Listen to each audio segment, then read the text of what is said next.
Hello and welcome back to the Goodness Margin, the place where we find margin for the good things in life. I was talking with a friend the other day and sharing just some things that I do to save time, and some of those were things that she doesn't do.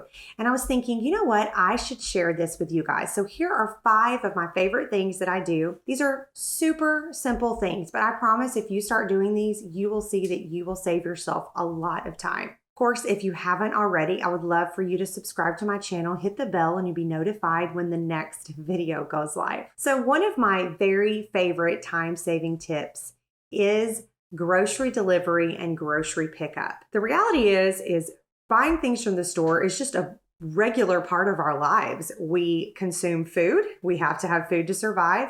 Most of us are eating 3 meals a day. Maybe you're not eating those from home, but you're eating at least one of those from home. Going to the grocery store takes a lot of time. So this saves me time for multiple reasons. First of all, I'm not going to the store, walking around, losing track of time. It's going to save a lot of time in that way. And it also really saves me money because I'm creating a list and I'm following that list. I'm not making impulse purchases while I'm inside the store. There are multiple ways you can do this no matter where you live. Even if you live somewhere far away, you can use Amazon for these services. Sometimes Amazon will even deliver groceries. For myself, I really like Shipt. It's a service that is owned by Target, and so we have a super Target close by, and I can have groceries and those things delivered. Also really like Walmart grocery pickup, and I will actually put a link below that if you haven't tried Walmart grocery pickup, you can save some money on your first purchase if you want to try that out today. So with Walmart grocery pickup, I go online and I select what I want, and then I can select a backup item. They'll let me know if there may be low stock on that item. They'll notify me when it's ready. Usually it's the same day that I can select that time. You can choose your time that you're going to pick up your groceries.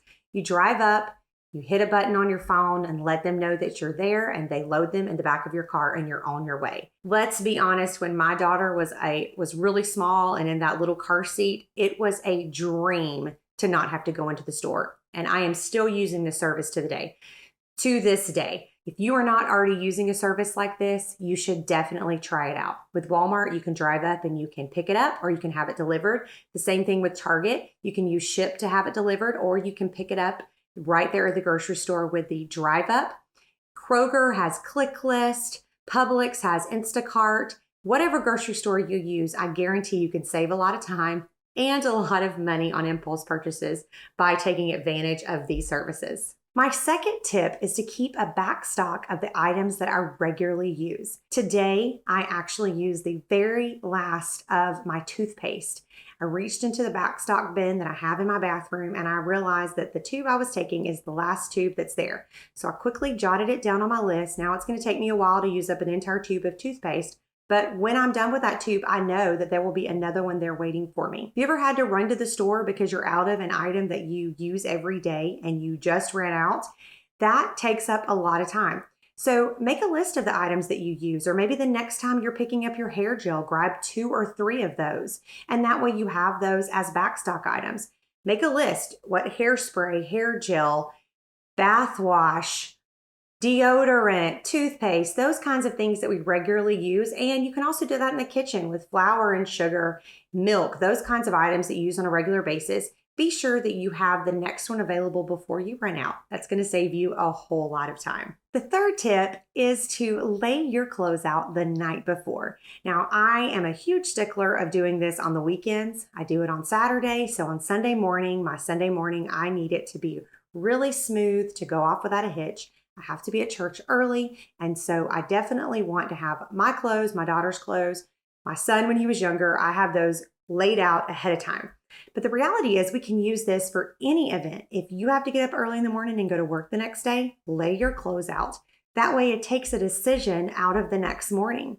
We have an event coming up this weekend. And so when I'm getting ready for my weekend routine where I'm going to lay my clothes out for Sunday, I'm going to go ahead and grab the clothes for myself and my daughter for Saturday as well, because I know I have another event to go to.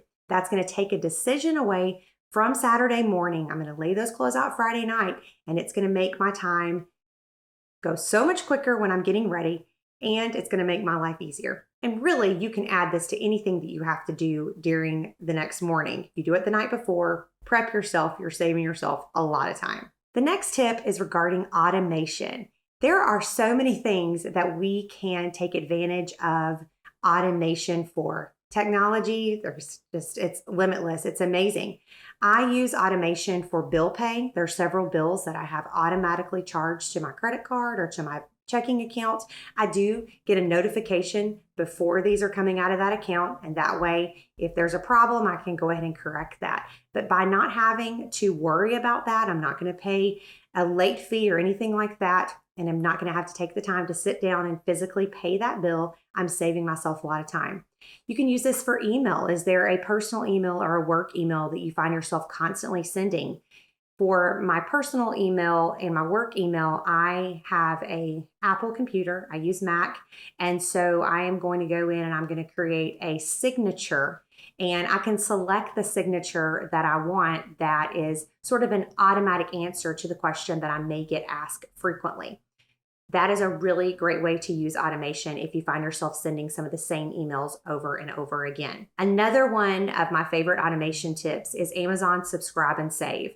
When we had our little girl, of course, she was in diapers, I discovered that Amazon Subscribe and Save, you can save 15% by using that service. And so I was saving a lot of money on her diapers.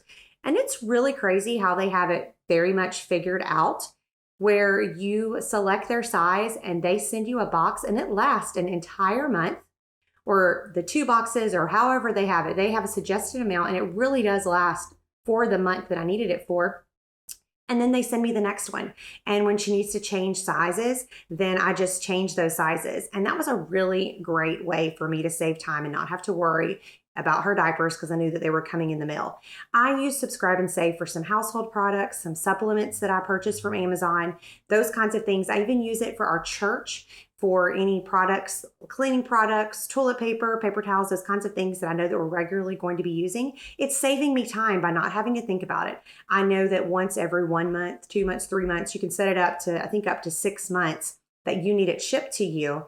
And it will automatically be shipped to you, and you are going to save yourself a lot of time by just taking that decision out of your life and not having to worry about it. And then the last tip is probably one of my favorite tips. It's not one that I always do, and it's not one my family always does, but when we do it, it is a huge time saver.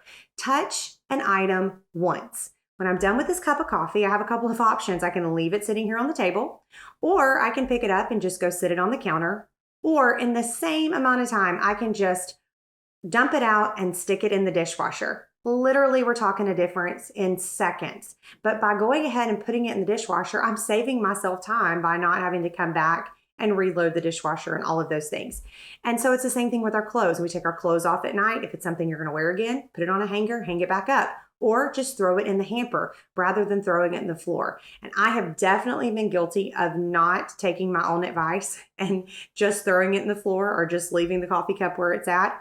But when I take the time, it's really not any extra time, it's just mental thought, to go ahead and just, when I'm touching an item, putting it where it goes. Put it where it goes rather than just placing it somewhere randomly. It is saving me so much time. Not only is it saving me time with cleaning up, but then I'm not looking for that item and wondering where it is at when I put it where it went the first time. It's a huge time saving tip. Definitely takes a little bit of practice. If you have kids, take some reminding, but it is a great way to save yourself a lot of time. Time is limited, and when we can do these things to save ourselves time, it of course is going to add margin to our lives for the good things.